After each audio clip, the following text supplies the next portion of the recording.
So the getting copper activity, we use this activity as a model to look at the waste that is produced along with getting copper.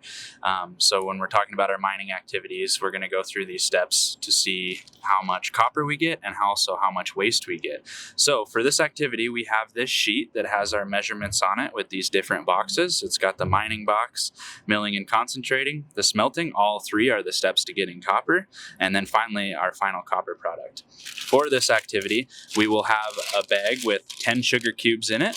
We'll have a tent stake, we will have a spatula, and a cup. Now, you can do this activity with whatever materials you have. So anything you have to crush up a sugar cube, you'll be able to do this activity. So first off, we open our bag with our sugar cubes in it, and we dump them out onto the page, and we should have 10 sugar cubes here, okay? And you'll notice that 9 of the sugar cubes are blank, and 1 has a C on it.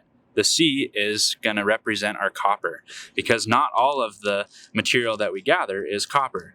And copper is usually hidden at least below the surface, so we're going to bury it in our sugar cubes here and make ourselves a mountain, because that's how it starts out. Okay, so once we've got our sugar cubes in a mountain, then we have to decide how we're going to get it out of the mountain.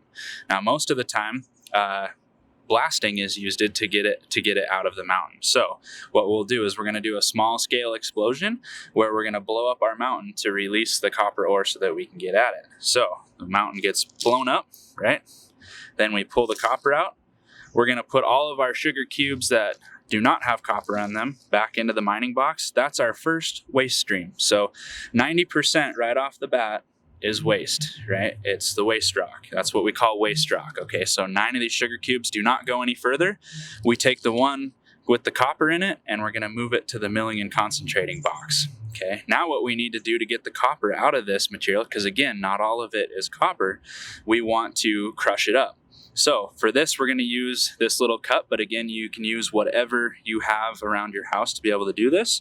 Put it into the cup, and I'm going to use this flat end of this tent stake, but you could even use a rock or anything that would make sense for you to use, and we're going to crush these sugar cubes up. So you start to pound it up, and then you're going to, once you kind of get it pounded, then you're going to start to grind it a little bit so that the sugar cube gets pulverized into a same consistency, a really small consistency, so that we can get the copper out of it. Once you've got it all the way crushed up to where it's kind of a fine consistency, then you will go ahead and pour it right into the milling and concentrating box. Okay? And once we do that, then you're going to take some sort of deal to be able to spread it out. So I'm just going to use my tent stake here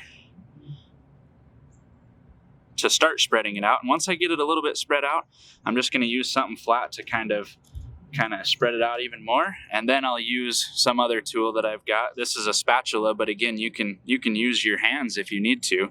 All we're going to do is we're just going to spread this sugar so that it covers evenly across this square. So we just want to spread it evenly and cover up all those little lines within this box.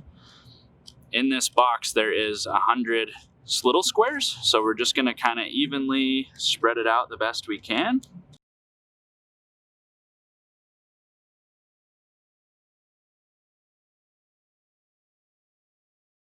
Okay, then what we're going to do is we're actually going to move one of these little squares. So there's 100 in this box. We're going to move one little square to the smelting box. So out of the milling and concentrating, we get one usable square of sugar that can move over to the smelting box. Okay.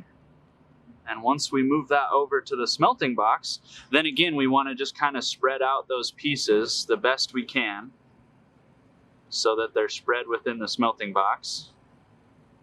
Okay, and then once that happens, then we're going to move one of those boxes from the smelting box to the pure copper. So after the smelting, there's going to be just a few grains of the sugar that move over to the pure copper. So out of all that work we just did, we've got a couple of the little grains of sugar that are in our copper box. So all of the rest of this is all waste. So we had 90% waste off the beginning with our waste rock. We had 99% waste with our tailings, and then we had 75% waste from smelting. So all of this non-profitable, there is our copper output, just the tiny little grains of sugar. And that's the getting copper activity.